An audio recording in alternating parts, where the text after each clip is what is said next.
Bismillahirrahmanirrahim. Assalamualaikum warahmatullahi wabarakatuh.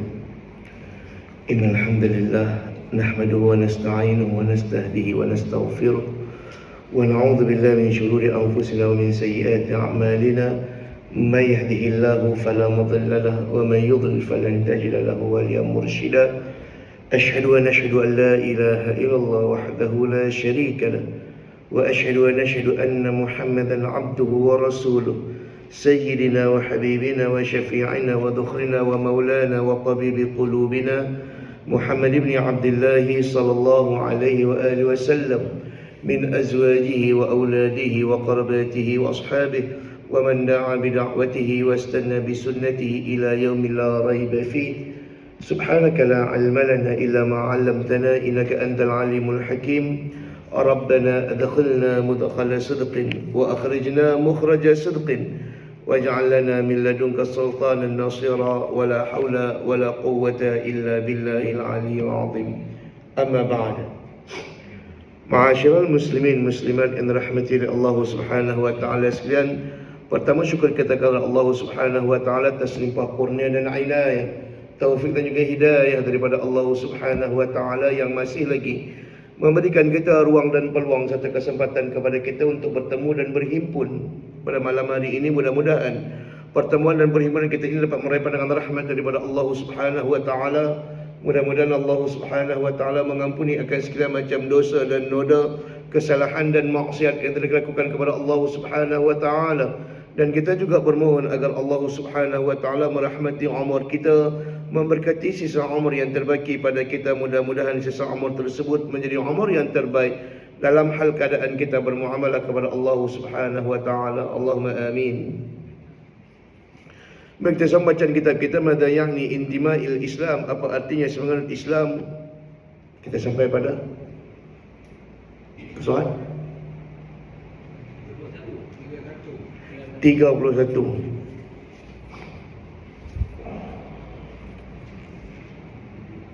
Yang keempat bawah lah.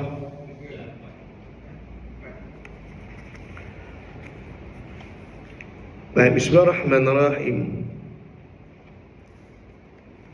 Kita masih lagi duduk pada bab yang kedua, semestinya muslim di sudut ibadah, dan kita sampai pada perkara yang keempat.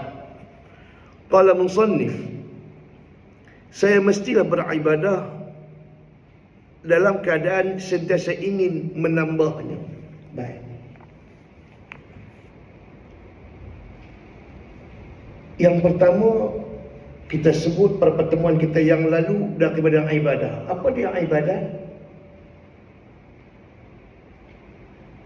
Hak kita dah sebut ibadat ni. Apa dia ibadat? Kita sebut dalam pertemuan kita yang lalu, ibadat ini adalah terbitan ataupun dalam bahasa Arab disebut dengan nama masdar. Masdar bukan masdar Amerika. Yakni kata terbitan dari perkataan abada.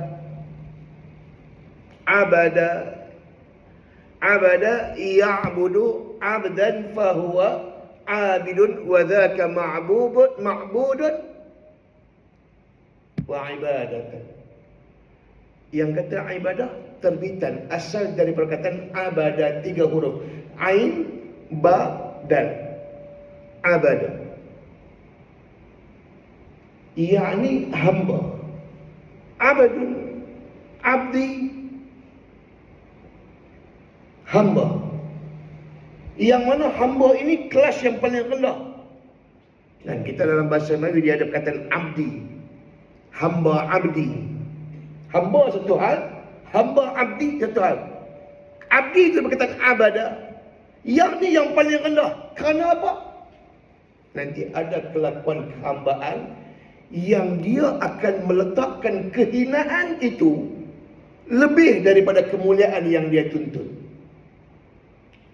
Hamba bila dia buat ibadat, yang dia tuntut bukan, yang dia nak tunjuk dengan ibadat dia adalah kehinaan diri dia. Dengan sebab hina diri dia, maka dia buat ibadat. Ibadat bukanlah untuk orang yang memuliakan diri, tetapi ibadat itu milik orang yang menghina diri. Kerana ibadat itu adalah untuk menta'zimkan, yakni membesarkan Allah Subhanahu wa taala dengan apa jua kelakuan ibadat. Untuk besarkan Allah. Maka kalau yang disembah itu hukumnya besar, yang menyembah mestilah sebalik daripadanya kecil. Kalau yang disembah itu mulia, maka yang menyembah hina. Kita yang menyembah. Yang disembah itu Allah yang maha mulia. Yang menyembah kita hina. Maka sebab itu kita sebut ibadat itu milik orang yang menghina diri. Kalau dalam diri dia ada rasa mulia, ada rasa hebat, ada rasa bagus, maka dia tak boleh duduk dalam ibadat. Dia tak boleh duduk dan meniti atas jalan ibadat. Dia boleh buat, tapi dia tak jadi ibadat bagi dia.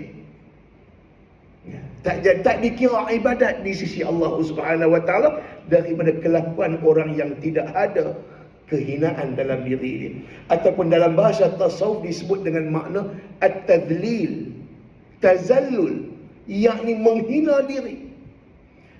Sehingga kehinaan itu kita zahirkan dengan umpama lepas saja buat ibadat, kita menzahirkan hina diri kita dengan mengucap syukur kepada Allah.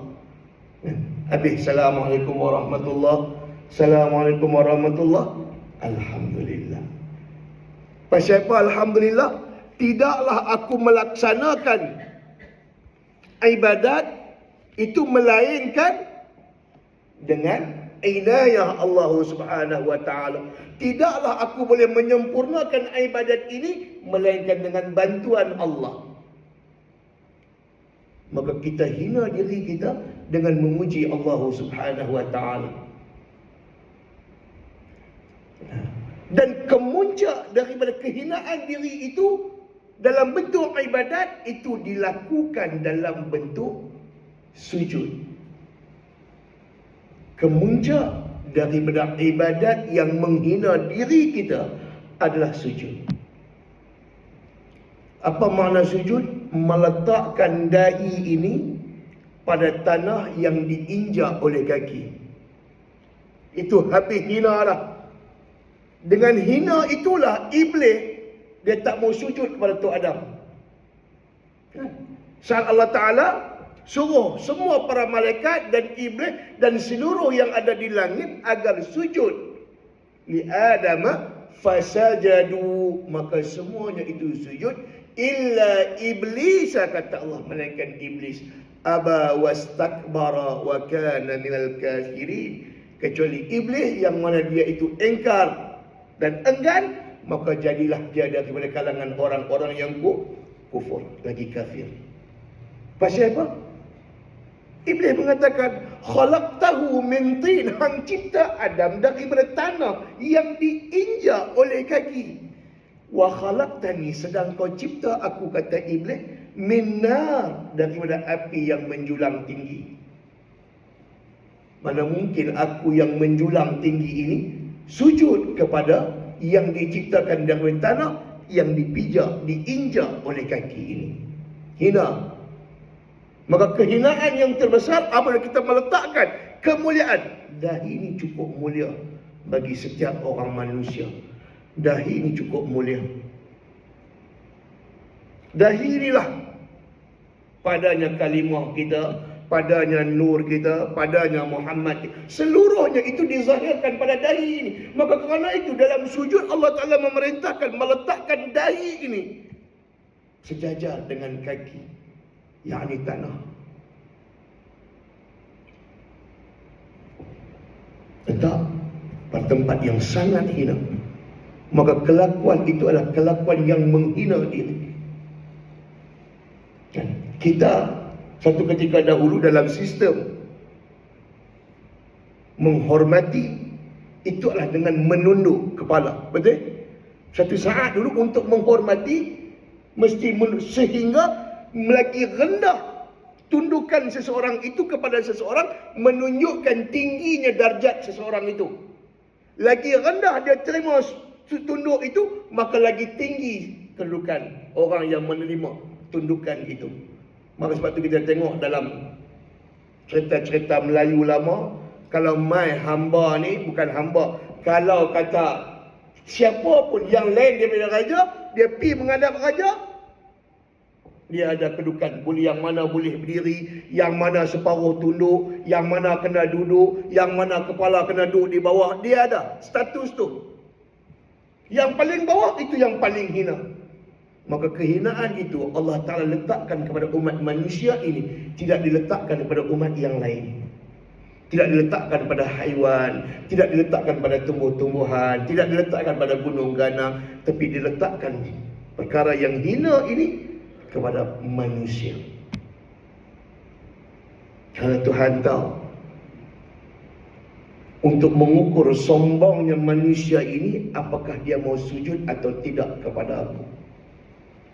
Kalau enggan dia sujud kepada aku, maka dialah semua sesombong-sombong manusia. Baik, itu ibadat daripada sudut bahasa. Adapun ibadat daripada sudut istilah, kelakuan kehambaan. Ibadat itu adalah kelakuan kehambaan. Bila mana hamba sedang diri dia itu hamba, dia mesti berkelakuan dengan kelakuan kehambaan. Bahasa mudah nak bagi senang faham. Apa Tuhan suruh buat, apa yang Tuhan larang, tinggal buat. Tu bahasa mudah. Cuma bahasa kitab dia kata kelakuan kehambaan. Pasal hamba ni satu ketika dahulu, dia bukan boleh pun tak boleh kalau dia suruh tuan dia.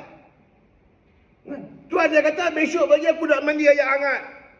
Dia tahu bangkit pagi besok lah kena pergi cari air hangat. Macam mana nak bagi api hidup, air boleh hangat, nak kena pergi cari kayu api.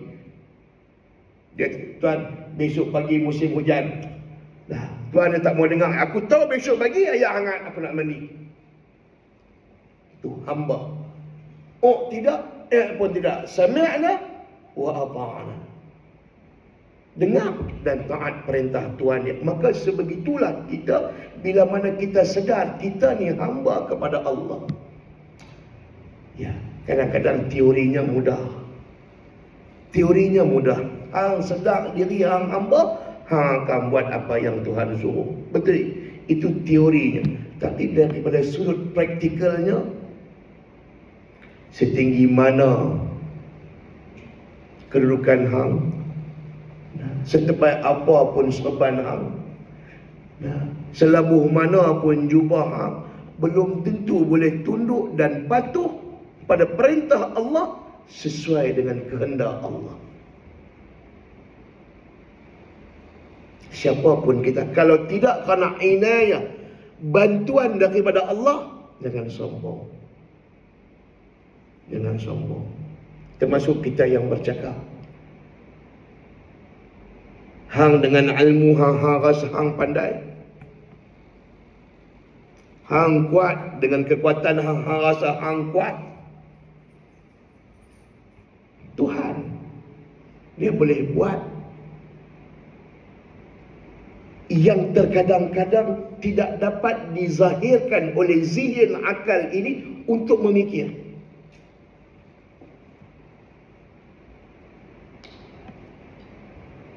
Siapa yang menikah dengan mak dia tu? Allahumma salli ala Muhammad. Bukan Bukhtu Nusar, satu lagi. Kerajaan Namrud. Betapa hebat daripada sistem ketenteraan dia. Bahkan dia juga yang buat SOP, sistem keselamatan. Punya hebat sistem keselamatan zaman Namrud. Seekor lalat pun tak boleh terbang masuk dalam istana. Punya hebat sistem keselamatan dia. Seekor lalat pun tak boleh terbang masuk dalam istana. Kalau dia mau. Punya hebat Namrud. Hang hebat dengan sistem keselamatan hang. Itu Allah Ta'ala rakam dalam surah Buruj. Walau fi burujim musyayyadah, kata Allah. Sekalipun kamu duduk dalam kubu yang sangat kukuh, kematian aku akan mengincar kamu, kata Allah. Akhirnya Namrus dengan sistem kesejahteraan yang hebat, sistem keselamatan yang ampuh pada masa itu, akhirnya Allah tak biarkan dia mati dibunuh oleh manusia. Allah tak biarkan dia mati dibaham oleh haiwan yang besar-besar, tapi dia mati hanya kerana dengungan sayap seekor nyamuk yang duduk dalam telinga dia. Dengar bunyi nyamuk ni pun tak boleh nak lena. Belum dia main ketik lagi. Kan kita duk nak lena tiba jaga. Dia bayang kalau lalat kan nyamuk tu duduk dalam lubang telinga dia. Bayang betapa bengang dia. Sehingga dia hantukkan kepalanya ke dinding lantaran untuk menghentikan bunyi kedua sayap nyamuk tersebut. Akhirnya dengan itu dia mati. Hang rasa hang hebat. Namrus, Allah Ta'ala matikan dia dengan sistem yang dia sendiri bina. Sampailah tak ada daripada hamba yang sedar kematian Namrus, melainkan pada besok hari tatkala untuk menghantar makan pagi, baru orang tahu kata Namrus mati. Yang ni hang nak kata hang tak Tuhan habang, walau fi burujin musyayyadah. Dalam ayat yang lain Tuhan sebut apa? Innallaha la yastahi ay yadriba mathalan ma ba'udatan fama fawqaha. Kata Allah tidak malu untuk menunjukkan kehebatan dia walaupun mithla ba'udah, dengan seekor lalat. Ba'udah seekor nyamuk, minta maaf, dengan seekor nyamuk. Hak Tuhan sebut Namrus dengan kehebatan dia, dengan kemampuan, Tuhan hantar seekor nyamuk saja, habis Jahanam satu kerajaan. Maka dengan perasaan ini, yakni dengan perasaan kehambaan itu, kita buat ibadat. Kita mengerjakan segala perintah yang Tuhan suruh kita buat, walau apa bentuk sekalipun. Dituntutnya kita dengan kemampuan tenaga kita, kita taat dengan kemampuan tenaga kita. Dia menuntut daripada kita dengan harta benda kita, kita patuh dengan harta benda kita. Dia tuntut kita dengan jiwa nyawa kita, maka kita patuh dengan jiwa dan nyawa kita sekalipun. Hanya kerana menjunjung perintah Allah. Nak jadikan kita orang yang sungguh-sungguh merasakan dirinya hamba kepada Tuhan, maka yang pertama dia kena menghina diri macam kita sebut tadi. Hina. Bila hina, tolak masalah hebat kita, tolak masalah pandai kita, tolak masalah mampu kita, tolak masalah keinginan dan kemahuan kita. Tolak. Tidak diperguna pakai semua itu dalam ibadat. Dalam ibadat, Allah Ta'ala tak memerlukan orang yang berilmu untuk beribadat kepada dia. Dalam ibadat, Allah Ta'ala tak memerlukan orang yang banyak tenaganya. Dalam ibadat, Tuhan tidak menuntut kekayaan padanya. Dalam ibadat yang dituntut oleh Allah, Dia tak minta kita jadi orang yang hebat. Tapi yang Tuhan tuntut daripada ibadat kita itu apa? Satu, ikhlas kerana Dia. Itu saja yang Tuhan mahu. Hang kaya ke, hang kuat ke, hang mampu ke, hang cerdik ke, hang lemah ke, hang jawatan besar ke, jawatan kecil ke, siapa pun hang, buatlah ibadat kepada aku mukhlisina lahuddin. Yang kita dah baca, mukhlisin, ikhlas. Dalam agama ini yang dituntut ikhlas. Itu saja yang Tuhan tuntut daripada kita. Siapa pun kita, Dia tak peduli. Setinggi mana pengajian hang, Sebanyak mana pun yang hang boleh buat, Tuhan tak mau peduli. Yang aku mau tahu, hang ikhlas atau tidak dalam ibadat kepada aku. Kadang-kadang ada di antara kita yang beribadat kerana pandai dia. Ya, dia mengaji sampai ke Mesir, dia mengaji sampai ke Jordan, dia mengaji sampai sijil PhD apa semua ada. Maka dengan kepandaiannya, kalau dia boleh buat amalan, buat ibadat, wajar. Pasal dia orang mengaji. Tapi bila mana dia buat dengan sebab kerana pandai dia, Tuhan akan tolak. Nak kira hebat pandai kita dengan pandainya iblis, mana lagi pandai? Kita belajar kena buka buku. Iblis belajar direct daripada Tuhan yang menjadi sumber ilmu. Kan? Iblis sebelum dikenal dengan nama iblis apa dia? Azazil. Azazil ni siapa dia? Guru kepada malaikat. Maka kalau nak kira hebat, hebat dia lagi daripada kita. Daripada sudut keilmuan. Jangan kita sombong, hang baru PhD. Iblis itu, Lauhun Mahfuz itu saja biasa dia masuk. Sebelum Nabi Muhammad lahir, segala ilmu dicuri oleh iblis daripada Lauhun Mahfuz. Itu sabit dengan hadis sahih. Dan Nabi habaq dengan lahir Nabi, maka tertutup pintu langit daripada ditembusi oleh iblis. Sebelum Nabi lahir, mereka keluar, masuk, bebas. Apa mereka mau daripada ilmu. Sebab tu kita tengok orang dulu-dulu yang bersahabat dengan iblis. Hebat mereka. Bahkan teknologi mereka lebih hebat daripada teknologi kita hari ini. Kita tengok National Treasure. Walaupun ada lah dalam tu Freemason, Temple of Night.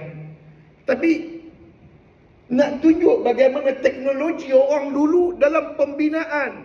Tuan-tuan tengok macam mana Fir'aun mencipta piramid. Sampai hari ini siapa yang boleh buat piramid macam piramid Fir'aun? Ada orang buat sandwich piramid. Tapi tak serupa. Sandwich piramid kok masuk ke bawah juga.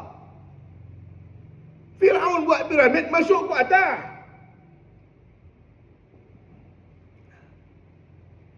Kalau kita tengok bagaimana Nabi Allah Sulaiman alaihissalam dalam pejabat pentadbiran dia, tak ada siapa yang boleh lawan.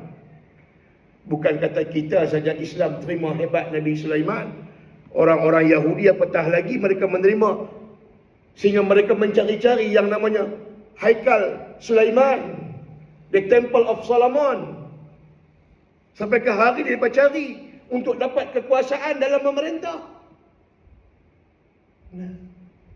Kalau kita lihat bagaimana Nabi Allah Daud alaihissalam dalam penciptaan segala senjata, baju perisai, baju baja yang dicipta oleh Nabi Allah Daud alaihissalam yang terkenal dengan penciptaan, bahkan segala senjata yang diguna pakai hari ini hasilan daripada Nabi Allah Daud alaihissalam. Hebatnya Nabi Daud itu bukan sekadar kita saja yang terima.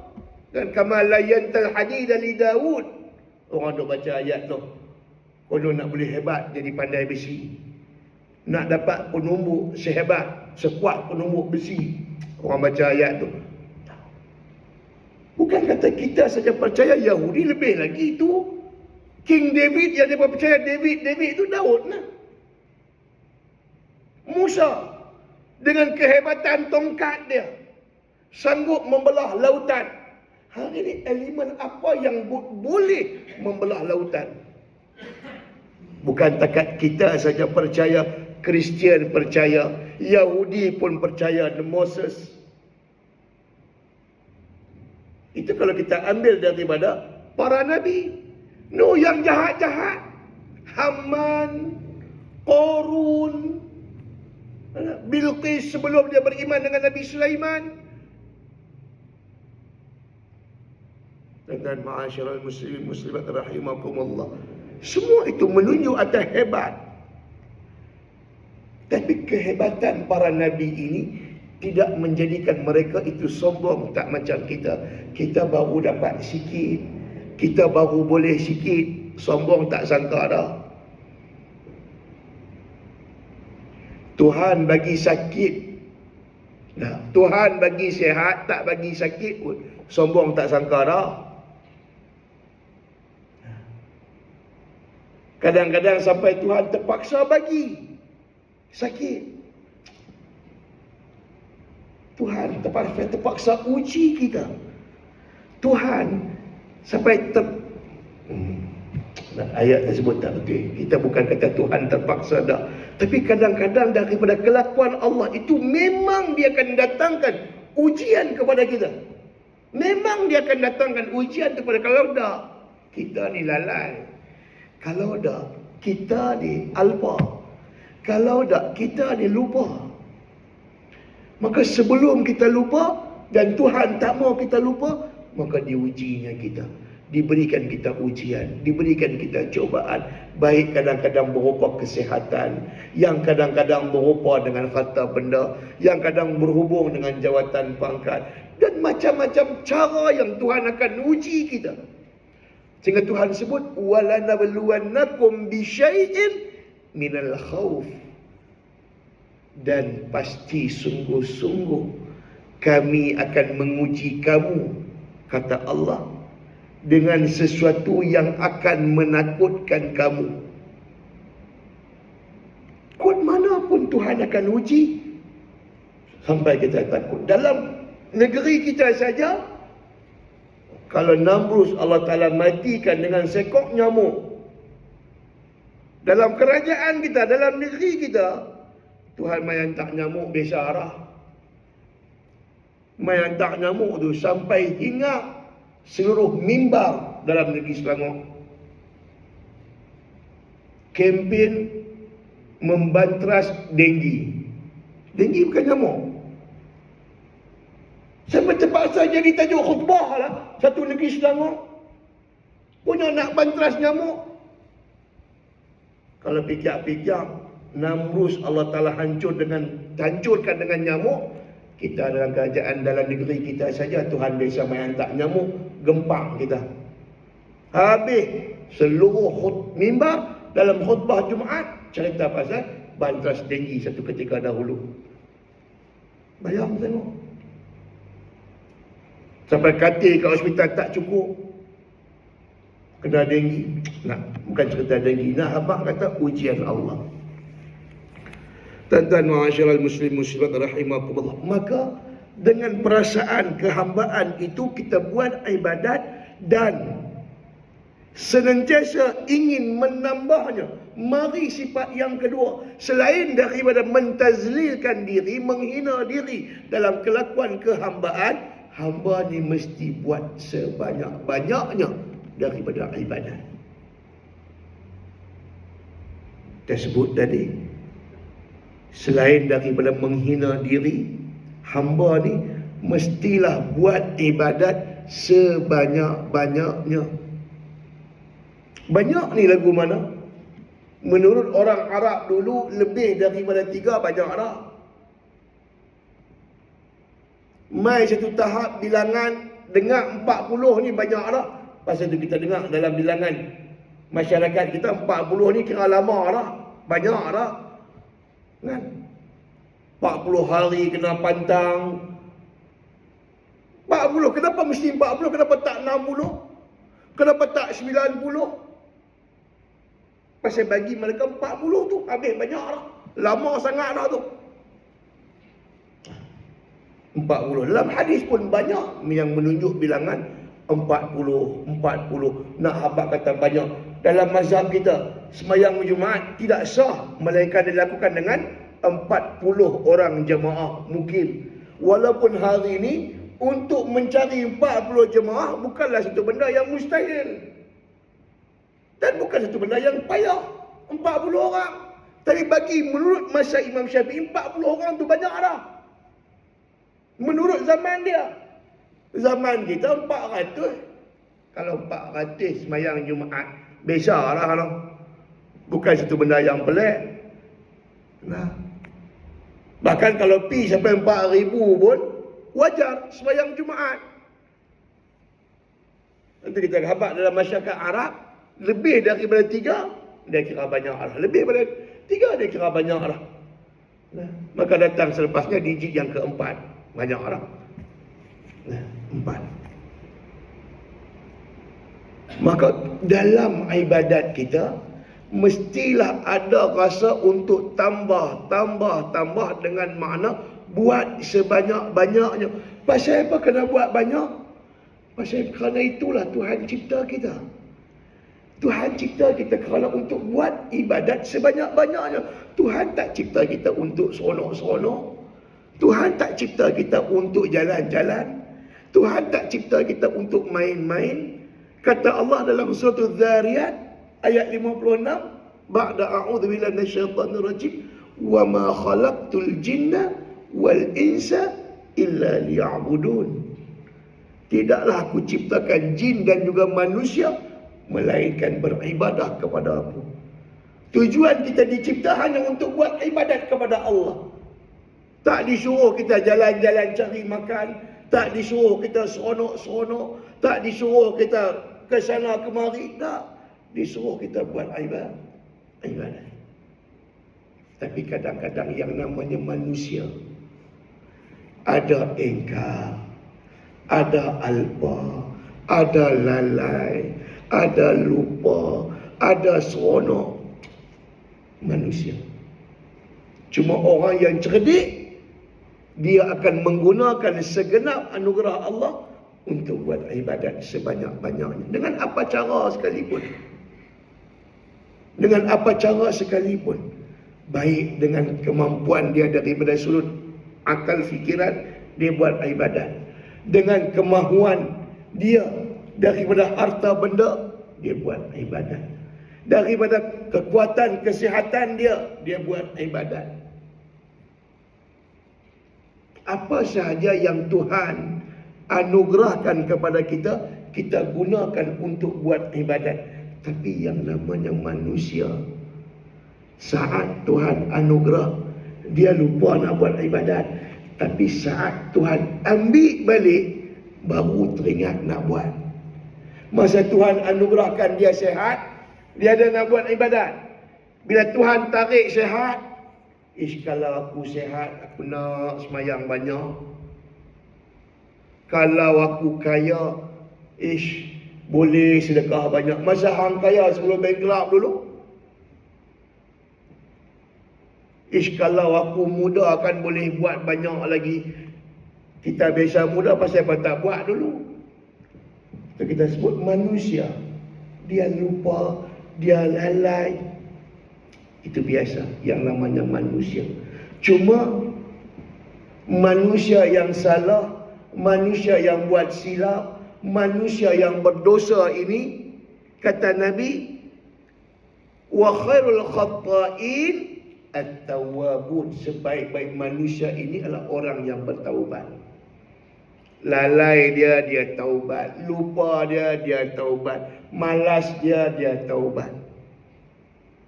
Berdosa dia taubat. Itu manusia yang baik.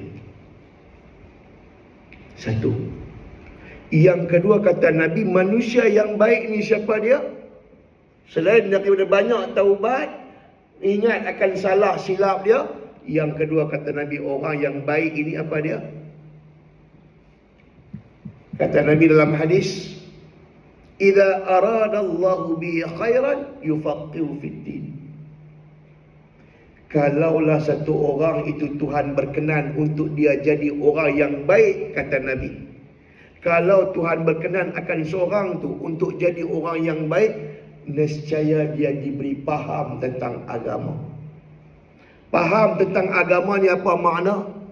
Maknanya tahu tujuan hidup. Orang yang faham agama ni siapa dia? Orang yang reti tujuan hidup dia. Dia yang faham agama. Orang yang tak reti tujuan hidup dia tak reti agama. Sehebat apapun pengajian dia, tapi dia tak reti tujuan hidup dia takkan jadi orang yang beragama sekalipun tinggi pengajian dia. Kita tak heran. Dan tengok mutakhir ini apa yang jadi dengan GISB. Yang duduk dalam dia bukan orang bodoh-bodoh, kan? Kita duduk tengok dalam media hari ini, asatiza tu orang biasa lah. Kalau duduk dalam GISB ni, orang yang mengaji agama ni orang biasa. Dalam GISB, doktor, usahawan, IR, engineer, hebat. Sehingga mereka memiliki rangkaian aset pada 20 negara atas dunia. Mana mereka bukan calang-calang, kan? Dan kita pun pernah tengok bukti satu ketika dulu bagaimana Arkham dengan rangkaiannya hebat. Cuma modul tu tersalah tempat. Kalau modul tu duduk dekat kita, modul tu duduk pada orang Islam, cantik lah. Kita boleh bina ekonomi, jaringan ekonomi Islam. Tapi pasal duduk dekat puak-puak tu, mereka kira poket mereka saja. Yang tu tak ada siapa yang boleh challenge. Bukan tak ada siapa lah, setakat hari ni tak boleh challenge. Tahun 60-an, tahun 80-an, dengan Arkham, dulu tak panggil Arkham, panggil orang dakwah. Mai orang dakwah ni, mi dia kelek, kicap dia buat, tocu pun dia ada. Zaman tu, kita hari ni baru nak wujud BMF, Buy Muslim First. Mereka dah buat dulu dah. Kita hari ni kenal yang namanya Grab Food, Panda Food. Sistem delivery tu Arkham buat dulu dah tahun 80-an. Order mi dia mai hantar dalam kampung, order kicap dia mai hantar, order ayam dia mai hantar. Dulu lagi. Tak ingat? Kami di Sungai Dua dulu, telefon buat-buat ni lah mai hantar ayam. Siap proses nak buat nuri. Nak beli kat China takut. Nah, beli kat buat-buat ni lah, confirm sikit yakin pasal apa? Lepas sembelih pun pakai serban. Jadi yakinlah sikit kita pun. Takkanlah Tok Haji nak bohong. Kita duk kata lagu tu kan, dulu tahun 80-an. Siapa sangka? Tapi realitinya terbukti dengan sejarah. Mereka memang pandai ekonomi. Sepandai apa? Tuan-tuan fikirlah. Di Australia mereka ada ladang, kan, punya hebat. Ada usaha dakwah saja. Tak apalah. Nak kata, kalau tak ada kehambaan dalam diri, tak boleh rasa diri itu hamba kepada Tuhan, maka secara automatik dia akan jadi hamba kepada yang lain daripada Allah. Mulalah dia jadi hamba kepada nafsu dia. Dia jadi hamba kepada dunia. Dia jadi hamba kepada syahwat dia. Dia jadi hamba kepada kedudukan dia. Serba-serbi dia jadi hamba kepada yang lain daripada Allah. Sehingga bila mana dia tidak lagi menjadi hamba kepada Allah, dan dia akan memperhambakan yang lain untuk diri dia. Itu semua sistem yang diguna pakai oleh mereka-mereka yang pernah dilaknat dan dibinasakan oleh Allah Subhanahu wa taala. Bila mereka tak rasa diri mereka itu hamba kepada Tuhan, maka mereka akan jadikan yang lain daripada diri dia sebagai hamba dia. Ultimate kepada itu, kita ambil kisah Fir'aun. Bila dia tak rasa lagi diri dia Tuhan, dia tak rasa diri dia hamba, bahkan dia kata, ana rabbukumul a'la, akulah Tuhan hamba yang paling tinggi. Apa dia buat? Semua selain daripada diri dia adalah hamba dia. Dan itulah yang berlaku sistem tu. Kita tak heran. Sikit pun kita tak heran. Pasal apa? Sejarah telah membuktikan kedudukan perangai lagu ni. Akhirnya Allah Ta'ala laknat dan binasa.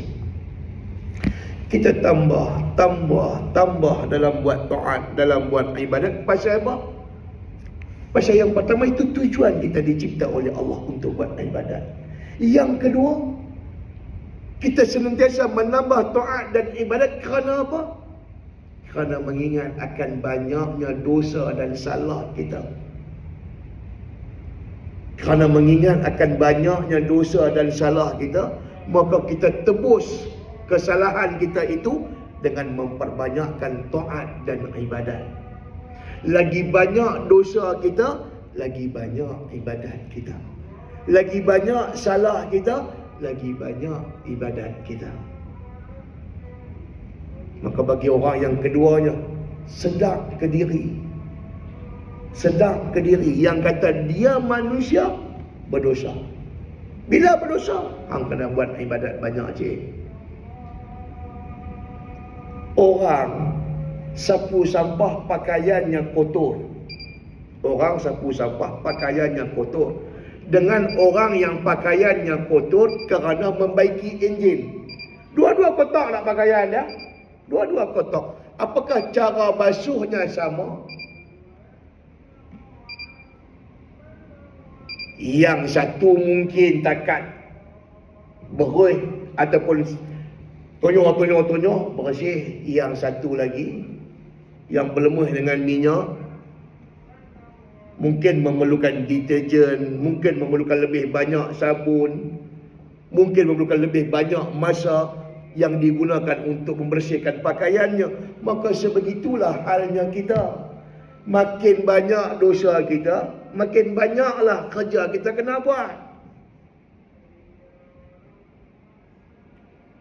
Kalau kita letak diri kita sebagai pekerja, maka kita kena faham konsep kerja. Kita dulu kerja hanya semata-mata nak jadi anak buah yang disayangi. Kita sanggup kerja lebih masa. Hang bagilah apa arahan pun aku akan buat. Betul tak? Hanya kerana nak dikenal sebagai pekerja yang baik. Sehingga dengan kebaikan itu, majikan kita berkenan bagi award. Majikan kita berkenan untuk mempermudahkan urusan kita. Kerana kita tak berkira dengan dia, ni bos saya dah minta cuti, orang tua di kampung sakit. Okay? Senang dulu. Orang lain belum tentu boleh dapat macam kita. Kan? Pasal kita baik dengan majikan kita. Apa dia suruh kita duk buat. Hak dia tak suruh pun kita buat. Punya bagusnya kita.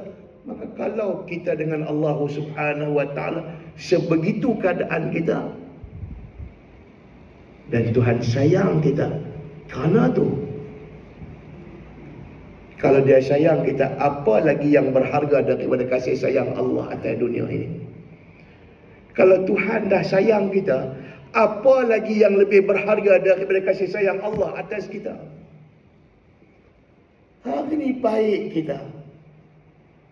Hari ini elok kita. Hari ini kita boleh duduk atas jalan ibadat. Semuanya kerana kasih sayang Allah. Maka akhirnya dengan kasih sayang ini jugalah Tuhan bebaskan kita daripada neraka dan masukkan kita ke dalam syurga dengan kasih sayangnya. Apa yang lebih berharga daripada kasih sayang Allah? Tak ada yang lebih berharga daripada kasih sayang Allah. Maka hamba ini melaksanakan taat, ibadat dan memperbanyakkannya hanya semata-mata untuk meraih kasih sayang daripada Allah.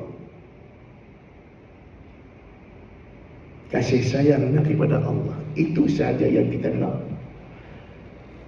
Agak-agaklah dengan banyaknya taat kita, banyaknya ibadat kita, apakah kita layak untuk masuk syurga Allah? Kalau hari ini umur kita 60 tahun, kalau hari ini umur kita 60 tahun, menurut kajian, orang yang berumur 60 tahun ini telah menghabiskan 20 tahun ataupun 1/3 daripada usianya hanya untuk tidur saja. Maka apa hebatnya orang yang berumur 60 tahun dengan ibadatnya, kalau 1/3 daripada umurnya telah dia habiskan untuk tidur. Maka terbaki 40 tahun. 40 tahun ni solid dalam ibadat. Semua kenal diri masing-masing. Maka apa sebab kita boleh jauh daripada neraka Allah? sehingga Tuhan berkenan untuk masukkan kita ke dalam syurga dengan ibadat kita sikit. Dalam umur pendek, dalam umur singkat kita ni, dalam singkat-singkat tu baziak pula dengan tidur. Tu 1/3 untuk tidur saja.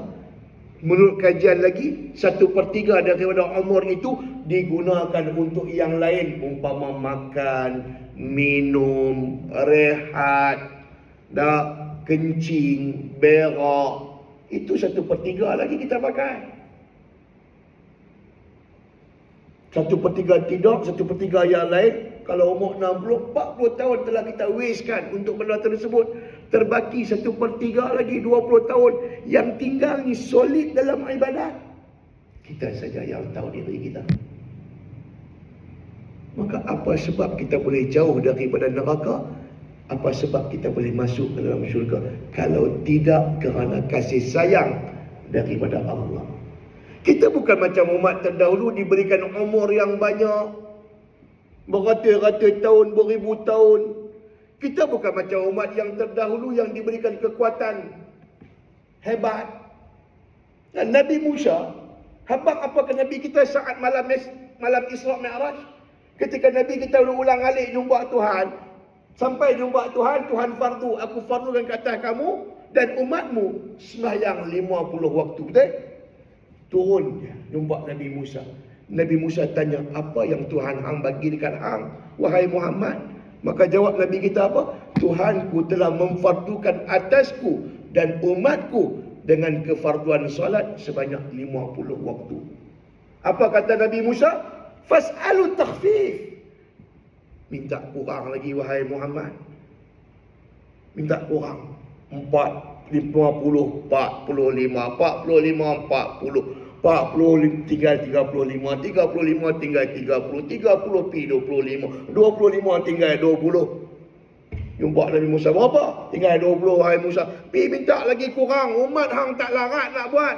20 tinggal 15, 15 tinggal 10. Dah.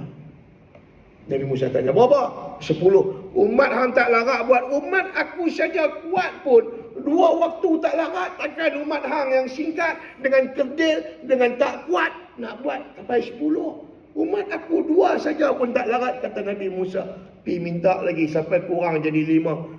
Hak ke 9 kali. Nabi Musa kata, tanya berapa? Tinggal 5 Musa. Pi minta kurang lagi. Umat aku pun tak larat, tambah umat hang wahai Muhammad. Hang ni dah lah halui. Bahasa kita, maknanya kerdil. Nabi Musa Muhammad kata apa? Nabi Musa, aku segan dah, tak mau nak minta. Cukuplah 5 ni. 9 kali duk turun naik minta kurang. Daripada 50 tinggal 5. Maka kata Allah Ta'ala, 5 waktu yang hampa buat dengan penuh ikhlas kepada aku, akan ku beri ganjaran sama dengan 50 waktu. Itu rahmat Allah, kasih sayang Allah. Buat sikit pahala banyak. Umat dahulu buat banyak, pahala belum tentu. Tapi umat kita, umat Nabi Muhammad, buat sikit pahala banyak. Bayang tengok, baca satu huruf daripada Quran 10 pahala. Banyak dah. Bismillah saja duk ada berapa huruf dah. Baca satu surah duk ada berapa ratus huruf. Sedekah, buat satu sedekah umpama 700 pahala. Hebat. Buat sikit tapi amal. Amal sikit tapi pahala. Pahala banyak. Itu kasih sayang Allah atas kita. Tuan-tuan ma'asyiral muslim muslimat rahimakumullah. Tidak merasa cukup dan tidak merasa kenyang. Saya perlu menghampirkan diri kepada Allah dengan amalan-amalan sunat sebagai menyahut seruan Allah. Ia disebut dalam sebuah hadis qudsi, firman Allah Subhanahu wa taala yang diriwayatkan oleh Imam Bukhari dalam kitab sahihnya, bahwa Allah Taala bersabda. Allah Taala berfirman dalam hadis qudsi bahwa Nabi SAW bersabda, "Man 'adali waliyan faqad adantuhu bil harb, wa ma taqarraba ilayya 'abdi bi syai'in ahabba ilayya mimma aftaradtuhu 'alayhi. وَمَا يَزَالُ عَبْدِي يَتَقَرَّبُ إِلَيَّ بِالنَّوَافِلِ حَتَّى أُحِبُّهُ فإذا أحببته كنت سمعه الذي يسمع به وبصره الذي يبصر به ويده التي يبطش بها ورجله التي يمشي بها وإن سألني لأعطينه ولئن استعاذني لأعيذنه وما ترددت عن شيء أنا فاعله ترددي عن نفسي عبد المؤمن يكره الموت وأكره مساءته. Rawahul Bukhari. Yang artinya, sesiapa yang memusuhi kekasih, yakni waliku, wali Allah, maka aku akan mengisytiharkan perang terhadapnya. Yang tu kita bicara lain kali. Seterusnya, tidak ada satu perbuatan mendekatkan diri, yakni takarrub kepada aku oleh hamba-Ku yang lebih aku cintai selain daripada kewajipan-kewajipan yang telah aku fardukan atasnya. Kata Allah, hamba ni dia dekatkan diri dia dengan apa yang aku suruh. Apa yang aku suruh dia kena buat. Maka itu salah satu bentuk hamba ini mendekatkan dirinya kepada Tuhan dengan mentaati perintah daripada perintah yang wajib-wajib. Lalu Allah Ta'ala berfirman lagi, dan hamba-Ku turut beramal menghampirkan dirinya kepadaku dengan melakukan amalan-amalan sunat sehingga aku mencintainya.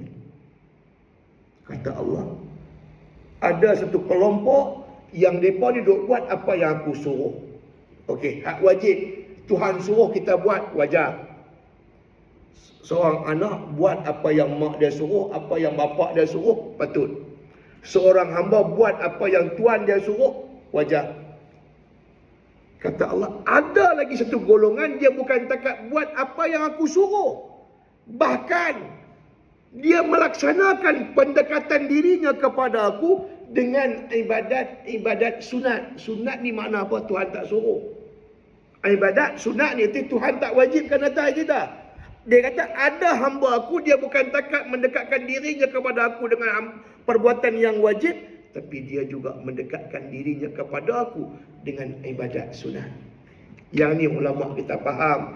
Mai datang golongan zikir, ahli zikir, dak salawat, hak yang termasuk dalam sunat ni. Yang kita akhirnya banyak orang tak faham. Ini duduk zikir saja, dia kata tak. Zikir itu ibadat, namun yang wajib tak ditinggal. Nah, dia ingat bila sebut zikir saja, sembahyang tak payah, zikir saja. Salah. Kalau ada pun orang yang mendekatkan dirinya dengan Allah dengan bilang biji tasbih, sembahyang tak guna. Sembahyang tetap sembahyang, yang wajib tetap wajib, yang sunat tetap sunat. Tapi nak habang ada satu golongan yang wajib ni dia buat, yang sunat pun dia pulun. Ada orang dia buat yang wajib saja, yang sunat belum tentu. Dia mari sembahyang, habis Assalamualaikum warahmatullahi wabarakatuh, cuklah. Ada orang macam berlambak tu ada. Nak duduk zikir, nak duduk baca Quran, ni dah berat bagi dia. Dia main sembahyang, wajib saja yang dia buat, yang sunat tak. Kata Allah, ada nanti yang wajib dia buat, yang sunat pun dia pulun. Pulun buat lepas habis sembahyang sunat bak dia mangkit buat sembahyang sunat rawatib. Kalau tak ada pengajian, kalau ada pengajian dia duduk dengar pengajian. Dah sungguh pun tak sedap lagu mana pun, sungguh kata mengantuk lagu mana pun, cerita duduk dengar, duduk dalam majlis ilmu walaupun tak dengar, itu pun dapat pahala dah. Dia rasa seronok duduk saja. Yang tu mendekatkan diri. Kata Allah, ada hamba aku yang mendekatkan dirinya kepada aku dengan ibadat sunat sehingga aku mencintainya. Kata Allah, fa idza ahbabtuhu, bila mana aku cinta kepada dia, maka kata Allah, jadilah aku, kata Allah, pendengaran yang dengannya dia mendengar, penglihatan yang dengannya dia melihat. Jadilah aku seperti tangannya yang menggenggam, dan jadilah aku pada kakinya yang melangkah. Yakni apa? Ingatan dia kepada Tuhan tidak pernah putus. Ingatan dia kepada Tuhan tidak pernah luput. Baik dengan telinga yang mendengar, baik dengan mata yang melihat, baik tangan yang memegang, baik kaki yang melangkah, tidak menghalang dia daripada terus-terus ingat kepada Tuhan. Terus-terus untuk ingat kepada Tuhan. Maka kata Allah, sampai pada keadaan itu, wa in sa'alani la'u'tiyanna, kalaulah hamba aku minta kepada aku, nescaya akan kuberikan. Kalau hamba aku minta tolong kepada aku, yakni minta pertolongan daripada Allah, la'u'idhanna, nescaya akan aku tolong dia, nescaya akan aku lindung dia. Wa ma taradtu an nafsi, kata Allah.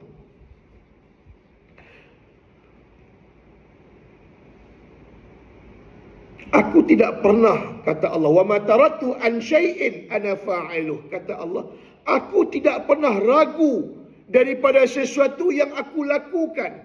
Allah Ta'ala bermujamalah.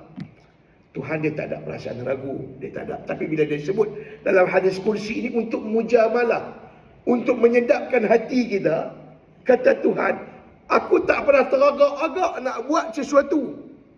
Dalam perbuatan Tuhan, idza arada syai'an ay yaqula lahu kun fayakun. Itu saja perbuatan Tuhan. Bila dia nak, jadi. Kata Allah dalam hadis ini, ada benda yang aku teragak-agak nak buat. Taraddatu an nafsi, aku teragak-agak nak buat. Wa ana fa'alu, aku tahu tu kerja aku. Aku tahu tu kerja aku, tapi aku teragak nak buat. Apa dia? Mematikan manusia ini. Allah Ta'ala bukan sekadar mematikan yang engkar. Allah Ta'ala bukan sekadar mematikan yang kufur.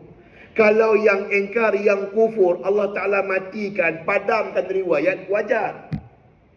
Pasal benih tak elok. Hak ni yang elok ni. Yang sembahyang, yang jaga ibadat, yang jaga akhlak. Bagus punya benih. Tuhan kata, aku teragak nak ambil nyawa dia. Pasal apa? Dia ni cukup bagus.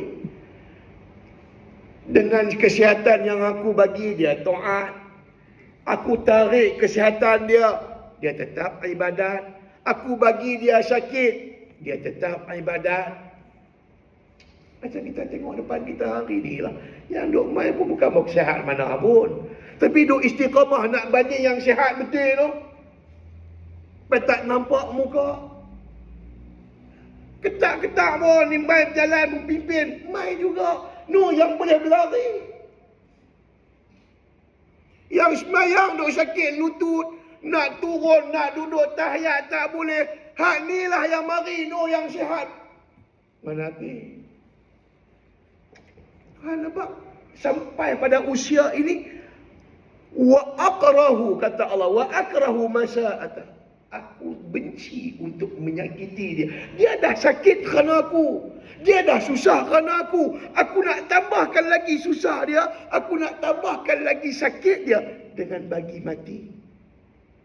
Kan mati ni habis kepada penyakit. Habis kepada susah. Kematian, satu penyakit. Satu kesakitan. Kematian, satu kesusahan.